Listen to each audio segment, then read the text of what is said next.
Manipur News Channel na mayamda maruba paw khara thamjari hairokta AR garising changsalappada khunjasingna hoduna tanthokre ngasi ayuk pung 6:30 tawa matamda hairok AC manung chanba hairok Khangarok haina khanariba mafam asida Assam Rifles ki gari tararom changsalappada praja miyam mipaiba poknakhre paw sitabadagi hairok AC ki manungda leiba maira paibi nupishing mathang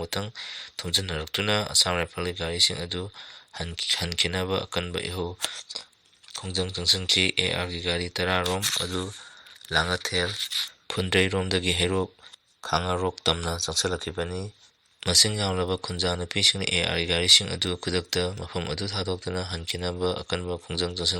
changsanbadagi AR ki garising adu ngasi ayuk pung 7:30 rom taba matamda mafam adu thadoktuna sakki hairi athuba matamda MLA sing punna phaminaduna anauba lenga ama semnaba hotnaragani Y Khyamchan Manipur President rule thamduna suspended animation thamkraba numit 3 gi matungda ngasi BJP gi MLA sing kharana party asegi Manipur gi president oina thokpuriwi A Sarda Devi unaduna wari sanakre hairi wari sanaba asing asi nutil pung 2 rom tarakpa adwaida BJP gi MLA sing adu ningtai phat chu tekta leba BJP Manipur office Thamban Salyan da thunglaki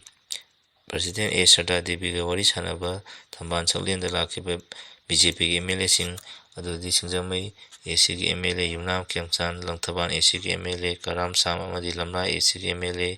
Ibom Chani MLA ahum asina Thamban Salyan hek yorokpaga paumi kharana hojik Manipur gi Rajniti gi ahongba kari lakadagi haina hangba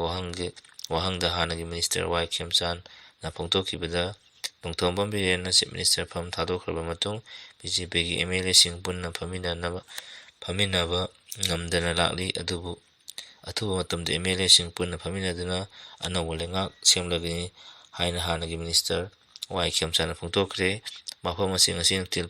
BJP Manipur Pradesh ki Thamban Salyanda party ki President A Sarda unaba lakibaga mai lenana paumisi unaba mafam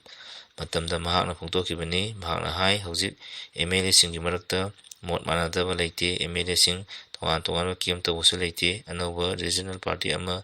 semba haibadasu hojikti oithokloi anawba lengak lakpada anawba lusingba lakadra haibadadi center gi lusingba singna lepcharasanu haiki makhol hauba silencer sing roller na takhaidra mangan khre chaka ani gi engine panba gari singda semtoklaba makhol khwaidagi hauba silencer sing hapsanduna gari thawbadagi miyamda yamna sauna akaiba pibadagi road safety mangi saru ama oina traffic police wing amadi Imphal West police na jathakiba drive da phagalakiba semtoklaba makhol hauba gari macha singi silencer sing ngasi Imphal gi Thangal Bazar gi Alu Gali gi lambi paringda miyam mamangda roller na takhaiduna mangan khre traffic police wing Imphal West district na phagalakiba muffler silencer chaniga nipan mangan khibaga loina Alu Gali gi akoibada mafamsingda phamliba dukansingda khong lambi gi saruksing kansanduna pochai yonduna thamliba amadi dukan sajaliba drive chathaduna lauthoki ngasi chathagiba drive aduga mai lenana Imphal West district ki SP Sibakantana phongtokibada lamdam asigi naha kayana logi wangmuda gari machasingda semdoklaba ahoba makhol thokpa silencer sing pansinbana miyamda maru oina asonba halsingda chauna jethengpi masi lonasu yadi matungdasu tobiganu mama mapa obisingnasu thingbiyu loinana khwairambal kaithel yauna tongan mafamsingda dukan phamlibasingnasu miyamgi chathok chasin tawriba khonglambi singda pochai pisanba amadi dukan sajanba makatana tobiganu haiki lakiba khulai Sharendra to Governor Tha Kun Phajaralaba Manipur gi crisis asigi kudongchaba lawdana sing amasung tampaki lamda leiriba miyoising maruina nahasingna state Armory dagi masing yamlaba khulaising amadi nongmai marusing lut tawdana irang asida senabagi mami takiba asi yamalaibak thibani maram asina state asida tangdu leitaba amadi shanti hanjalaknaba hotnabada sing amasung tampakta leiriba nahasingna hairiba khulaising asi niyom kaina paiduna violence oiba maongda sinaba leptuna mari leinaba state ki authority da surrender Taunanaba Manipuri Governor Ajay Kumar Balana miyamda phongtorakli hiram asiga mai lenana Directorate of Information and Public Reliance ki Director NJ Uttam Singhana kuyek piduna thadorakpa cherol amagi matung ina hairiba khulaising asi ꯄꯥꯏꯔꯤꯕ ꯃꯤꯑꯣꯏꯁꯤꯡꯅ ꯅꯨꯃꯤꯠ 9ꯒꯤ ꯃꯅꯨꯡꯗ ꯃꯔꯤ ꯂꯩꯅꯕ ꯑꯣꯊꯣꯔꯤꯇꯤꯗ surrender ꯇꯧꯔꯛꯇ꯭ꯔꯕꯗꯤ ꯃꯈꯥ ꯇꯥꯕ ꯑꯥꯏꯟꯒꯤ ꯑꯣꯏꯕ ꯑꯀꯟꯕ ꯑꯦꯛꯁꯟ ꯂꯧꯈꯠꯄ ꯍꯧꯔꯒꯅꯤ ꯍꯥꯏ꯫ MLA ML ꯈꯧꯇꯦꯅ ꯆꯨꯔꯆꯥꯟꯄꯨꯔꯗ ꯑꯦꯌꯔꯄꯣꯔꯠ ꯁꯥꯕꯤꯅꯕ ꯍꯥꯏꯖꯈꯤꯕ ꯁꯤꯚꯤꯜ ꯑꯦꯚꯤꯌꯦꯁꯟ ꯃꯤꯅꯤꯁꯇꯔꯅ ꯑꯌꯥꯕ ꯄꯤꯔꯛꯈꯤꯗ꯭ꯔꯦ꯫ Union minister of civil aviation Ram Mohan Naidu ꯀꯟꯖꯥꯔꯥꯄꯨꯅ ꯆꯨꯔꯆꯥꯟꯄꯨꯔ ꯗꯤꯁꯇ꯭ꯔꯤꯛꯀꯤ ꯂꯝꯀꯥꯗ ꯒ꯭ꯔꯤꯟꯐꯤꯜꯗ ꯑꯦꯌꯔꯄꯣꯔꯠ ꯑꯃ ꯁꯥꯕꯤꯅꯕ ꯆꯨꯔꯆꯥꯟꯄꯨꯔꯒꯤ ACꯒꯤ MLA ML ꯈꯧꯇꯦꯅ ꯊꯥꯈꯤꯕ ꯆꯤꯊꯤ ꯑꯃꯒꯤ ꯄꯥꯎꯈꯨꯝ ꯄꯤꯔꯗꯨꯅ ꯍꯧꯖꯤꯛ ꯐꯥꯎꯕ ꯃꯅꯤꯄꯨꯔꯒꯤ ꯁ꯭ꯇꯦꯠ ꯑꯁꯤꯗ ꯆꯂꯥꯏꯔꯤꯕ ꯑꯦꯌꯔꯄꯣꯔꯠ ꯑꯣꯊꯣꯔꯤꯇꯤ ꯑꯣꯐ ꯏꯟꯗꯤꯌꯥꯅ ꯍꯥꯏꯔꯤꯕ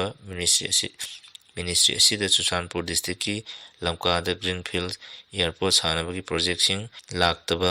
ꯃꯔꯝꯅ ꯃꯤꯅꯤꯁꯇ꯭ꯔꯤ ꯑꯁꯤꯅ ꯅꯧꯅ ꯑꯦꯌꯔꯄꯣꯔꯠ ꯁꯥꯕꯒꯤ ꯈꯟꯅꯕ ꯂꯩꯇꯦ ꯍꯥꯏꯅ ꯄꯥꯎꯈꯨꯝ ꯄꯤꯔꯛꯈꯤ꯫ ꯃꯃꯥꯡ ꯊꯥꯒꯤ 28ꯗ union minister of civil aviation Ram Mohan ꯅꯥꯏꯗꯨꯅ ꯄꯤꯔꯛꯈꯤꯕ ꯔꯤꯄ꯭ꯂꯥꯏ ꯑꯗꯨꯗ ꯒ꯭ꯔꯤꯟꯐꯤꯜꯗ ꯑꯦꯌꯔꯄꯣꯔꯠ ꯄꯣꯂꯤꯁꯤ ꯁꯣꯛ 2009ꯒꯤ ꯃꯇꯨꯡꯏꯟꯅ ꯀꯔꯤꯒꯨꯝꯕ ꯁ꯭ꯇꯦꯠ ꯑꯃꯒꯤ ꯃꯐꯝ ꯆꯥꯕ ꯑꯃꯗ ꯁ꯭ꯇꯦꯠ ꯒꯚꯔꯟꯃꯦꯟꯠ ꯅꯠꯇ꯭ꯔꯒ ꯑꯦꯌꯔꯄꯣꯔꯠ ꯗꯤꯚꯦꯂꯄꯔ ꯑꯣꯏꯔꯤꯕ ꯑꯦꯌꯔꯄꯣꯔꯠ ꯑꯣꯊꯣꯔꯤꯇꯤ ꯑꯣꯐ ꯏꯟꯗꯤꯌꯥ ꯅꯠꯇ꯭ꯔꯒ ꯁ꯭ꯇꯦꯠ ꯒꯚꯔꯟꯃꯦꯟꯠꯅ ꯇꯉꯥꯏꯐꯗꯅ ꯑꯅꯧꯕ ꯑꯦꯌꯔꯄꯣꯔꯠ ꯑꯃ ꯁꯦꯝꯒꯠꯀꯦ ꯍꯥꯏꯔꯕꯗꯤ ꯅꯤꯡꯊꯤꯅ ꯁꯔꯚꯦ ꯇꯧꯗꯨꯅ ꯑꯣꯐꯤꯁꯤꯌꯦꯜ ꯑꯣꯏꯕ ꯄ꯭ꯔꯄꯣꯖꯦꯜ ꯑꯃꯒ ꯂꯣꯏꯅꯅ ꯃꯤꯅꯤꯁꯇ꯭ꯔꯤ ꯑꯁꯤꯅ ꯄ꯭ꯔꯄꯣꯖ ꯇꯧꯔꯛꯄ ꯃꯊꯧ ꯇꯥꯏ꯫ ꯃꯔꯝ ꯑꯁꯤꯅ ꯍꯧꯖꯤꯛ ꯐꯥꯎꯕꯒꯤ ꯑꯣꯏꯅꯗꯤ ꯃꯅꯤꯄꯨꯔ ꯁ꯭ꯇꯦꯠ ꯒꯚꯔꯟꯃꯦꯟꯠ ꯁ꯭ꯇꯦꯠ ꯑꯁꯤꯗ ꯂꯩꯔꯤꯕ ꯑꯦꯌꯔꯄꯣꯔꯠ ꯗꯤꯚꯦꯂꯄꯔ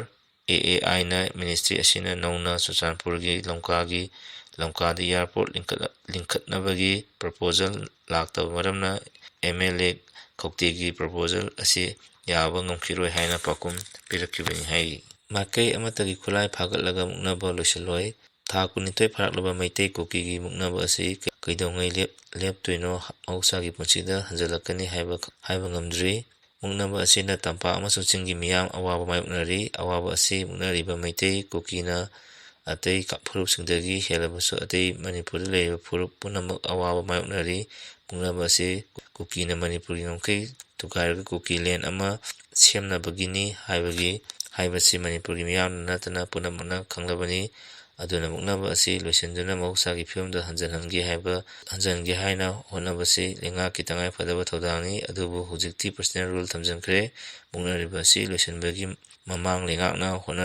ꯍꯣꯠꯅꯔꯛꯄꯁꯤꯡꯒꯤ ꯃꯔꯛꯇ ꯃꯩꯇꯩ ꯀꯨꯀꯤꯅ ꯂꯥꯟꯒꯤ ꯃꯇꯥꯡꯗ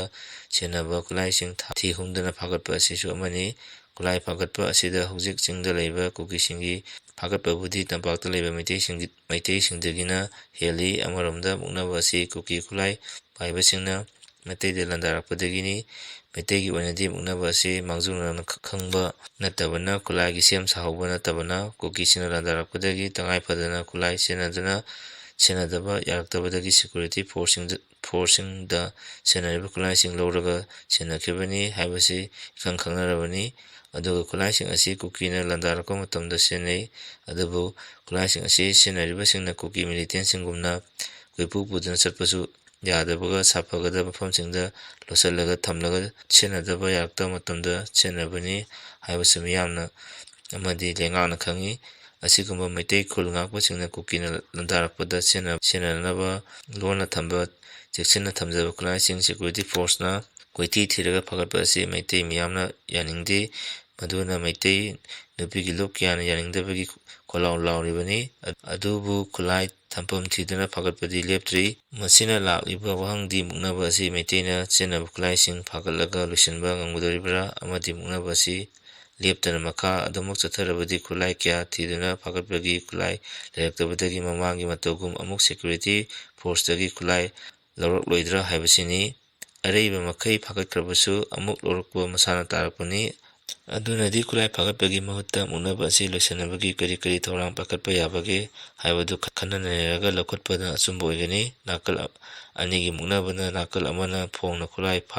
ꯄꯥꯏꯔꯒ ꯅꯥꯀꯜ ꯑꯃꯅ ꯂꯣꯟꯅ ꯊꯨꯞꯅ ꯊꯝꯖꯕ ꯈꯨꯠꯂꯥꯏ ꯐꯥꯒꯠꯄꯅꯗꯤ ꯃꯨꯛꯅꯕ ꯑꯁꯤ ꯂꯣꯏꯁꯤꯟꯕ ꯉꯝꯂꯣꯏ, ꯂꯣꯏꯁꯤꯟꯅꯕꯒꯤ ꯄꯥꯝꯕꯩꯁꯨ ꯑꯣꯏꯔꯣꯏ ꯍꯥꯏꯖꯅꯤꯡꯏ꯫